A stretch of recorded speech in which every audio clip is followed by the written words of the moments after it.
Akan tetapi jangan rendah banjir. Kadang-kadang pun sasak ke.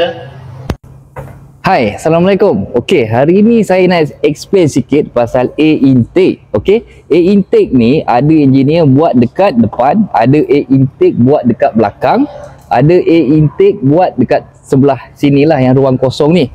Jadi kenapa jurutera dia buat air intake dekat depan ni? Saya ada buat kajian sikit lah, saya ada study sikit supaya pembakaran lebih efisien. Sebab apa? Dia sedut udara daripada luar. Udara daripada luar ni dia sejuk daripada dalam. Jadi bila udara tu sejuk, dia lebih padat. Dan ia juga untuk fokuskan dalam sistem penyejukan enjin jugalah. Okey. Akan tetapi jangan rendah banjir. Kalau korang rendah banjir, okey, enjin lemas, habis korang. Okey. Lagi satu, Saga Premium, okey, ada diskaun 500. Saga Premium S 1000 untuk raya ni.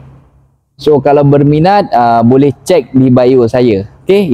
Okey, so kalau korang ada info berkenaan dengan air intake tadi, so drop dekat komen, so kita boleh share lah sama-sama. Yelah, saya bukan engineer ataupun mekanik pun. So itu sajalah. Terima tu.